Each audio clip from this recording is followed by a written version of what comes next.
Another rivalry game. We gave you the Beaumont Bowl. That one's big here. But Jeff, Mid-County is about as good as it gets because it's the longest standing rivalry in Southeast. And this year, a little extra to play for because PNG drops back down to the 4A ranks, makes the Mid-County Madness all that much more interesting because this is for a district title here. Both these teams come in with 3-1 records. That district all bunched up with a couple of teams, 4 or 5 teams with 2 losses in that thing. But these 2 teams with 1 loss going head-to-head tonight. And I'll tell you what, there were gold, black, purple, white, all over that stadium tonight. It was an exciting time. It was those 4 colors, but I'm sure, I think it's time for you to tell me what happened. Let's take a look. They got people standing on the head out there in a matchup like this. The drummers even get into it. PNG, first drive, looked like they were going to move this ball, 4th and 2, and they throw the ball on the wet night.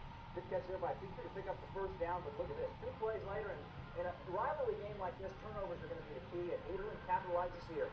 Crossplay picked off by Brock Richardson, and Brock goes 72 yards.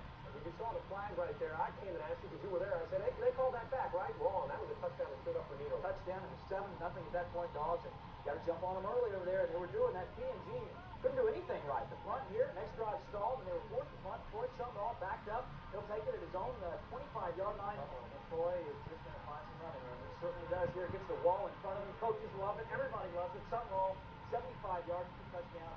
And Nederland's offense hadn't even stepped on the field. They led it 14-0. So you talk about rivalry games, you want as big plays, your special teams, and turnovers. I think all 3 things just happened right there for Nederland. Right. Watch this. Watch the snap there from Prospery on 4th down again. They take it just before the half. He drives it down there, but Prospery got hurt. He had to leave the game, so Casey McCaffrey comes in. Doesn't matter, though. He heads off to Brian Capadonna. Capadonna caps the drive, 26-yard touchdown, 14-7 Dogs at the half. And, you know, Dustin Morris out with an injured ankle. Thought he'd be back for this rivalry game with Larry Newman and the Dogs. Could not make it back. It's great to have a guy like Capadonna. And how about this? Casey McCaffrey again. Prospery's on the bench, but 3rd quarter, he drives him back down. Caffrey takes it all the way inside down to the 2 in the 3rd quarter here. Sets up Capadonna again. 2-yard touchdown. Ties the game. 14-all. This is what the rivalry game is all about. But I'm sure this is the tailgate party, so you're going to show us how exactly PNG or Nederland would win it. 3rd quarter here, the game-winning field goal, 25-yarder. The referees say, yes, it is good. PNG, the winner tonight in the 72nd or 73rd meeting in this week. Oh, my goodness. 17-14.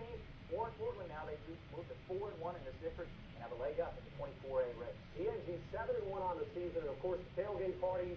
We showed you what happened at the Beaumont Bowl with Westbrook winning number 6, and now we're going to take you out to Mid-County where the PNG Indians struggled, but they win the game. Our own Joe Arnold. Did I say Joe Arnold? Yes. Joe Arnold is there with the victorious Indians as they win rivalry in Mid-County. Joe. Out here at the Dog Pound and talking to Coach Barnett. I mean, tell me, man, you come out here and right off the bat they're up 14 points. What are you thinking? I think we better go to work. We better get something going. And our kids, they do a good job of believing in what they're doing. And I could see it in their eyes. They weren't down as much as they were mad. And that was good to see. And we talk to them all the time about playing 4 quarters and reacting to things up, down. How do you react to things? Good things will happen in the game, bad things happen, and can you overcome it? And we overcome it. You certainly did. It was a hard-fought game, nasty conditions tonight, a lot of rain, a lot of miscues on the standby. Not miscues, it was just the ball was wet and hard to hold on to. Well, we made a lot of errors tonight, which concerns us. We jumped offside several times. We held, we fumbled the snap. We did a share of things that we don't normally do, and I'm just so proud of the team. With all those things going wrong, we still pulled out a victory. We came back the second half and did what we had to do defensively. Especially our defense just kept us in the game. Period. If we don't have a defense like the one we had, how can we do that? They gave us plenty of opportunities offensively to score. You're absolutely right. And speaking of the defense, I want to talk right now to Ty Cropper. Come on in here, Ty. I mean, you held them by our stats up in the press box to only 70 total yards tonight. How do you feel about that? I was just been waiting until you to get a team under 100 yards. I mean, coming to the game, he's spotting 14 points off of special teams and defense. Normally, we give up at least 1 touchdown a game.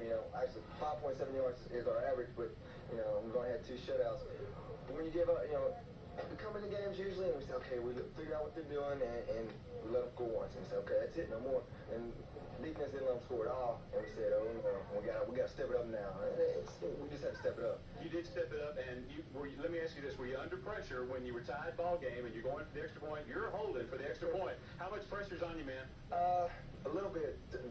Screaming for a dry towel. Screaming, dry towel, dry towel, dry towel. I mean, hey, needed to drive that. I mean, it was a perfect snap. Couldn't ask for a better snap. I mean, if I knew I could catch it, so manually put it through. Not a doubt. You did a great job, man. Congratulations tonight, Ty. And from the dog pound in Nederland, the Indians come away victorious 17-14 and take sole possession of first place. They couldn't be happier about it, guys. Thanks very much, Joe. And Joe was asking all week to get on the tailgate party, so we allowed him to do that. Why He's not? a Mid-County boy. You betcha. When we come back, rivalry number 3. It's in Orange County between West Orange Stark and LCM. Both these teams on the proverbial